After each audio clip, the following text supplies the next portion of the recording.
What a legal muddle, eh? Well, let's get the perspectives of our guest analysts on this and the other news and issues of the week. Hopefully, they'll help us understand better what's going on behind the headlines.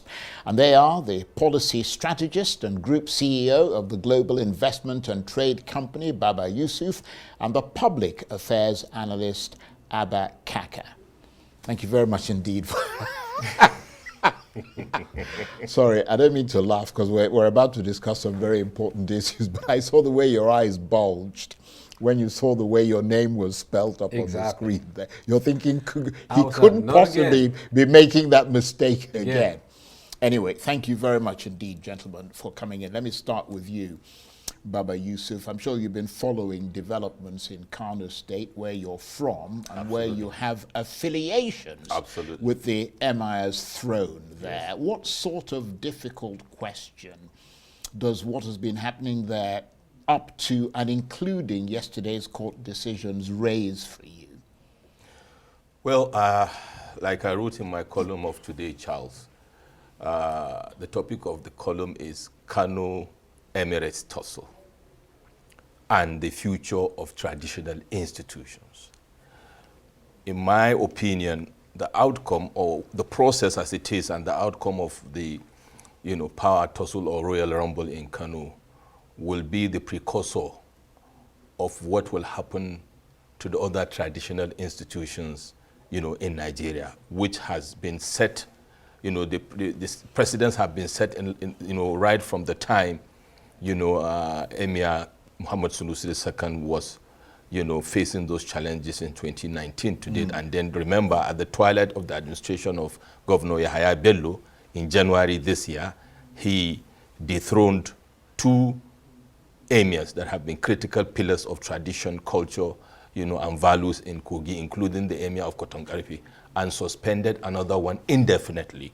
Why? For political reasons. So for Kano, now we can see what I call the litigation rigmarole has started. You saw the confusing, judgment by his lordship, the judge of the Federal Court of Appeal, who, said one thing and they end up, neutralize his own judgment.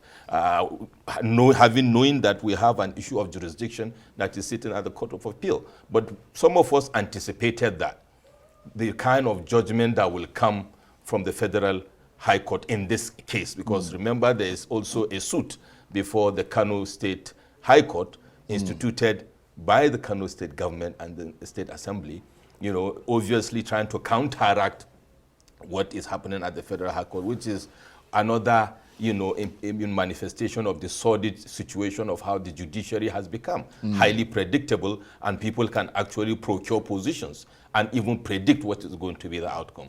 But that being said, the tie is cut, like you said in your opening remarks. It's going to be a long, drawn-out battle, as far as I'm concerned with this issue, because obviously Kano State government is going to hold its ground. The governor of Kano State, His Excellency Abba Kabir Yusuf, is an interested party, not by being a governor, but by being fully royal-blooded, and he knows how this game is played, whether in terms of what is called the civil war going on now, which is not novel in Kano throne. We have seen 2 or 3 civil wars, dating back in the 18th century and 17th century.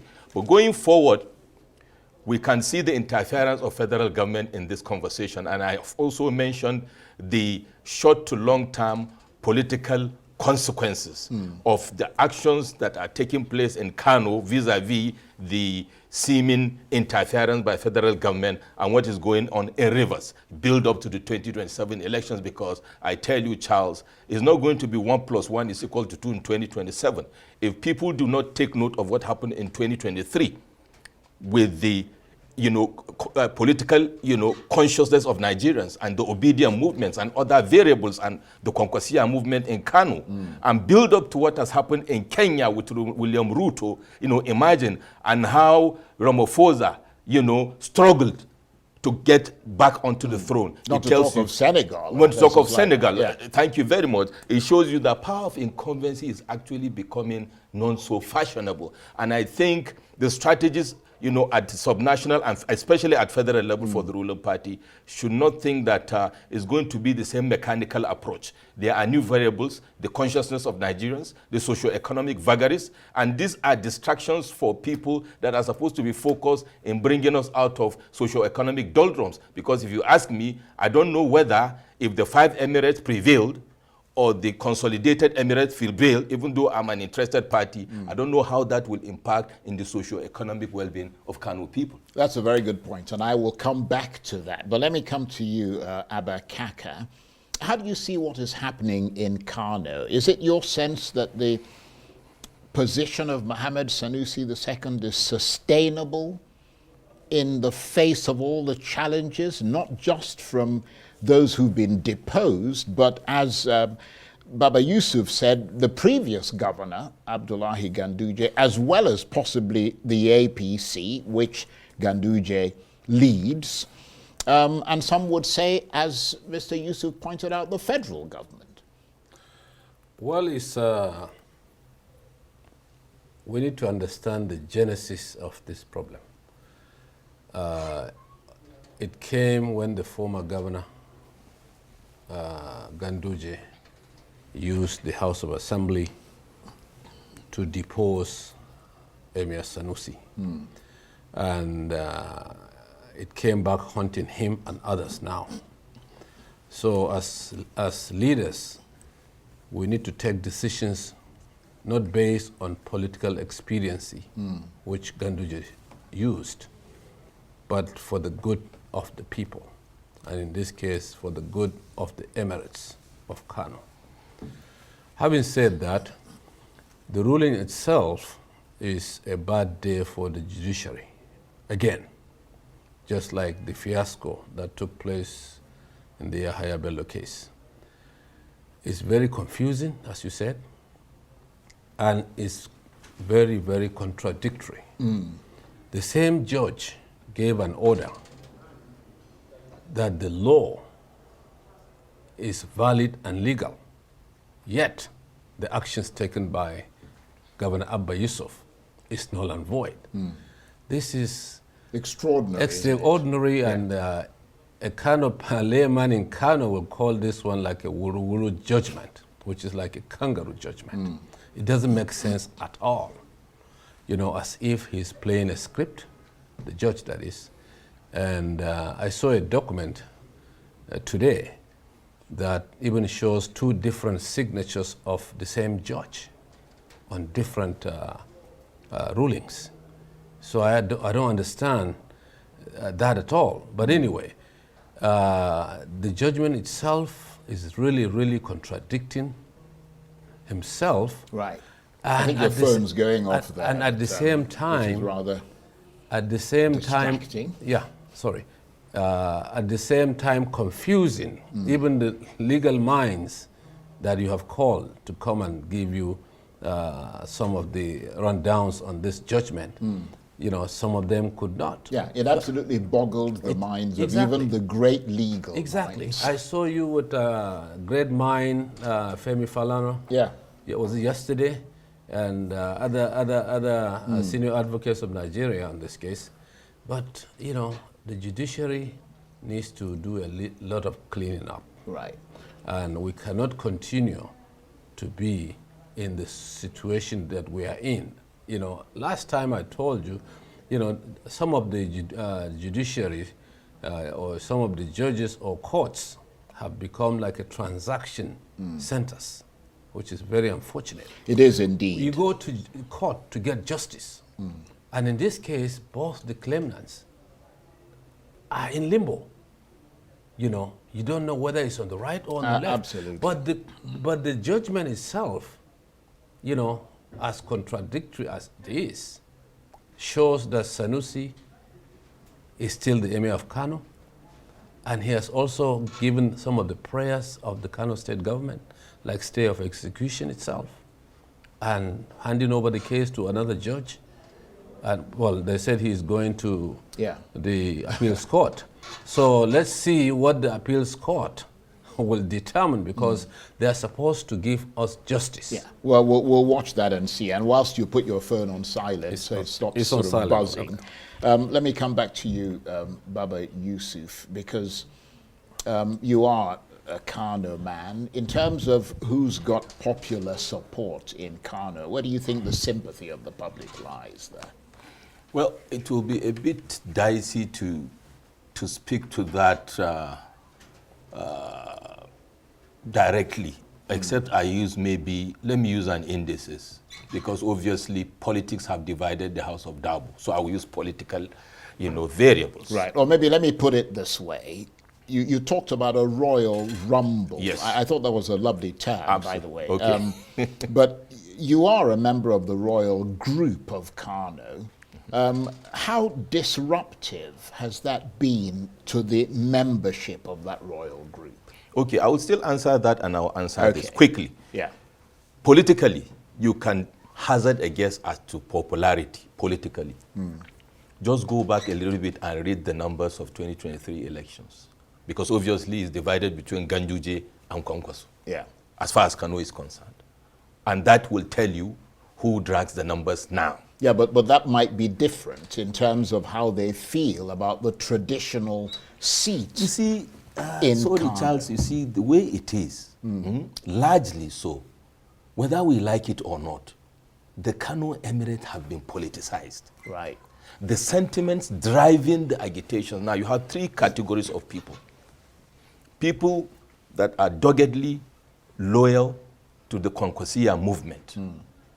People that are doggedly loyal to the Gandujia movement, and by extension have lined up either 5 emirates or consolidated emirates. And you have the third group of people, of undecisive people that believe that this that is happening shouldn't happen, and therefore have started leaning sympathy towards Emir Muhammad Sunusi II, because of the way and manner it happened in the first instance in 2019. And others that are saying, hey, look, why should the royal house in the first place allow themselves to be used by politicians to make a spectacle of who they are? So if you look at it from that numbers perspective, you can hazard a guess, I can hazard a guess to say that. But that being said, like I said, let us look at the impact on the traditional institutions, because it goes without saying that we, the people of Kano, love our traditional institutions. And that is why the politicians are trying to use it to get political leverage. And what it has done now, like I've said in many fora, is the Emirate of Kano will never be the same, however it plays out.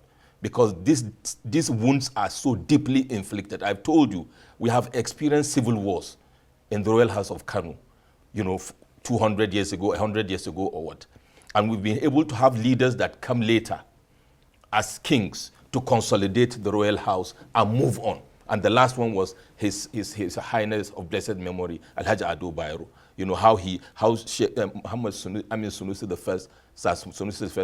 I had to leave, and then he came, and thank God he was able to consolidate the house, bring people together, and led the way he did excellently till he left. It turns out that we didn't learn those lessons. Now, this gaping gap, if you see the people paying homages to His Highness Muhammad Sunusi II and His Highness Alhaji Ado Bayero, you will see the leaders, the various title holders are also taking sides, although some of them already, have decided to play neutral. But that also tells you what will happen, whoever emerges. And that will inflict a deep, deep injury on our traditional institution. And like I said, I talked about Kogi. We saw what was happened to the traditional rulers in Rivers during the time of Yonsom Wike. So we can see the traditional institution, diminishing in status, in its mysticism, in its charisma. Why? Because the traditional rulers have been sucked into the sense of entitlement and have stopped being the people that love their people, albeit the people love them more. So the values, the institutionalization of culture, tradition, spirituality, religion, which they were upholding for centuries, in the case of Kano, over 1,000 years old, throne. And now we have people that are also, even within Kano, to say, look, whoever becomes emir, Does that change the price of Gari in the market? Yeah. Does that reduce the cost of my medication? Well, and that is why the traditional institutions should now sit back and reposition themselves so that we can have an institution that is sustainable, and it is also our responsibility to protect this institution. Right. That is our identity. That's a very good analysis and very, very illuminating for a lot of people who don't really understand what has been going on. But I'm afraid we're going to have to move on to the next topic. And Kaka, what about River State and all the agitation by both sides in the conflict for supremacy? So far, the 27 lawmakers who defected haven't achieved anything in spite of all the noise they've been making. But arguably, the governor, Sim Fubara, hasn't either, because his state is still being prevented from functioning fully as a result of all the agitation. So what has either side actually achieved in practical terms? So far, they have not achieved much, currently, the way things are going. And in both Kano and Rivers, there are two similarities in terms of the problems of insecurity, is what my main concern is. Because both Kano and Rivers are explosive states, just like Lagos. And unless and until they are handled properly, I am afraid the way we are going, the insecurity and explosion is bound to happen. So you think the political crisis in Rivers, for example, could actually get worse? Oh, of course. I mean, because we've seen this, getting violent with some people killed. I mean, exactly. Policemen even, Yes. over the local government issue. Militants who are now armed and threatening to weigh in. Exactly. Military, those boys have been quiet for quite some time, and there's a reason for that. And all of a sudden, there are some people or some group of people are trying to bring them back. And that threatens not only the peace of River State, but the peace of Nigeria as well.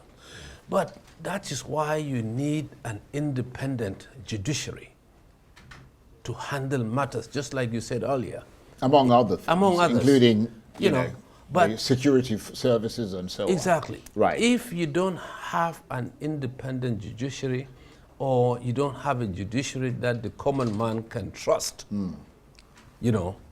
which is happening right now because there's a lot of distrust from the judiciary. Just like, they make contradictory and confusing judgments on important issues of national security issues like this.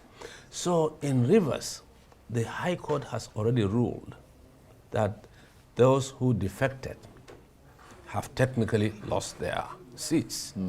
So let's wait for the appeals court to decide whether what the Federal High Court decided is correct or is not.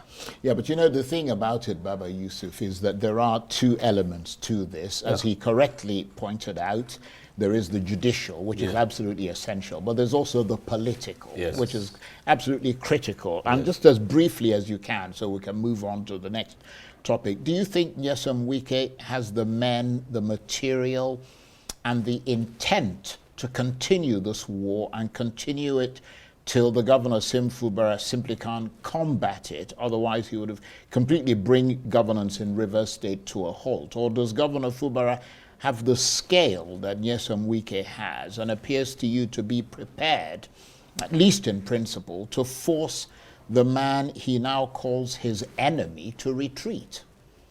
Okay. His Excellency Nyesom Wike has the man and the material and the mindset because of his personality type. But then what is going to work against Nyesom Wike in the long run is the time factor in strategy. If you have the man and the material and the mind to do it, and you are not able to utilize your man and material timeously, as soon as the great general said, you lose the war. Now, the timing is building sympathy and empathy and support for Governor Fubara. The support of who? Not the support of the federal government, with due respect. The support of the people of River State. And like we have said, Kano, 6 point something million votes that APC lost, in the presidential election. Rivers, we saw how they scaled through, with want some credit to him, but we have a different leader in town. And even the people that didn't vote for Fubara are now supporting Fubara because it is very obvious that Fubara is under siege based on maybe 2027 moves, which I think, you know, is going to backfire if steps are not taken politically. Like you rightly mentioned, the political solution is what will work because the judiciary is actually a puppet of the political class. Yeah. So what is going to happen is you may have all the forces, you may have all the material, like Sunzu said, but you lose because you acted at the wrong time. This is not the time, but for Nigerians and for the people of Rivers is the time so that we play this out, and this godfatherism mentality will now evolve into mentor-mentee mentality. Indeed, between now and 2027, definitely the power of the people will prevail over the powers of vested interests. Like I mentioned earlier, what is happening in Senegal, what is happening in South Africa. And I believe at the top level, Mr. President, as a strategic person, his political dexterity will be tested. We can see also the build-up in Edo State. Let's not forget that. So these are also bringing distraction for Mr. President, who has a mandate he has been struggling to deliver. All the indices are going, you know, negative without seemingly a clue on how to turn it around, albeit we are playing with the optics. So that also is the time issue. At a point in time, the federal would decide, let us focus on delivery, because if we don't deliver, there's no way we can be able to convince people to vote us, whether it is Rivers or Kano or Edo or any other place for that matter. And that's a good place to end that conversation about Rivers State, the fact that the hope is that the power of the people, who ultimately democracy belongs to, Absolutely. will prevail. So stay with us, gentlemen, because let's go now to the forests of Uganda and the world of wild chimpanzees, where scientists from Oxford University have been investigating how these primates use certain plants to self-medicate when they are sick or in pain.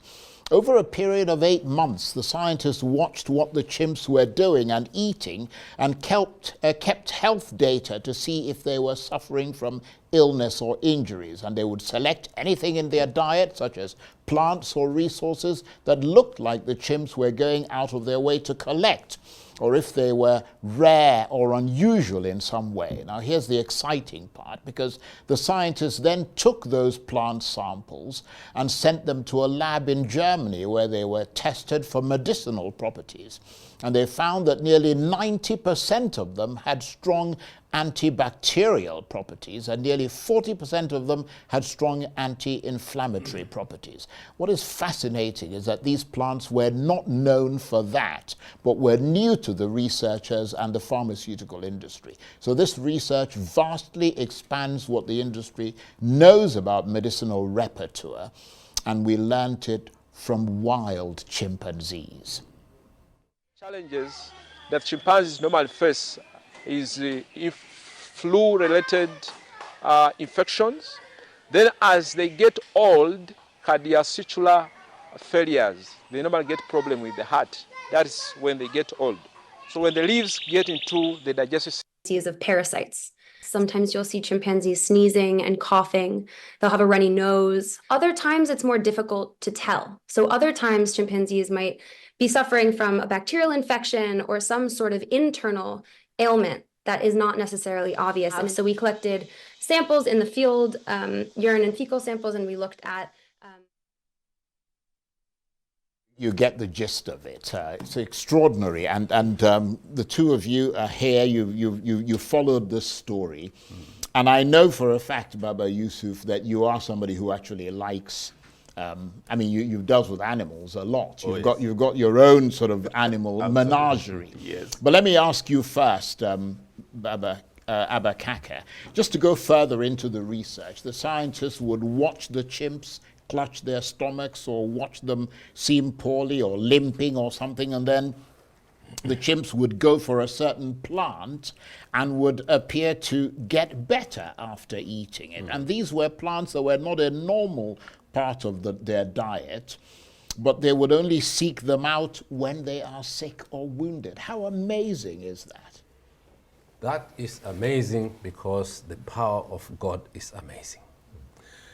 You know, as Africans, not only chimps, all other animals in Africa go through all these processes, only that we as humans, we have no idea unless and until we observe, we test, and find out results.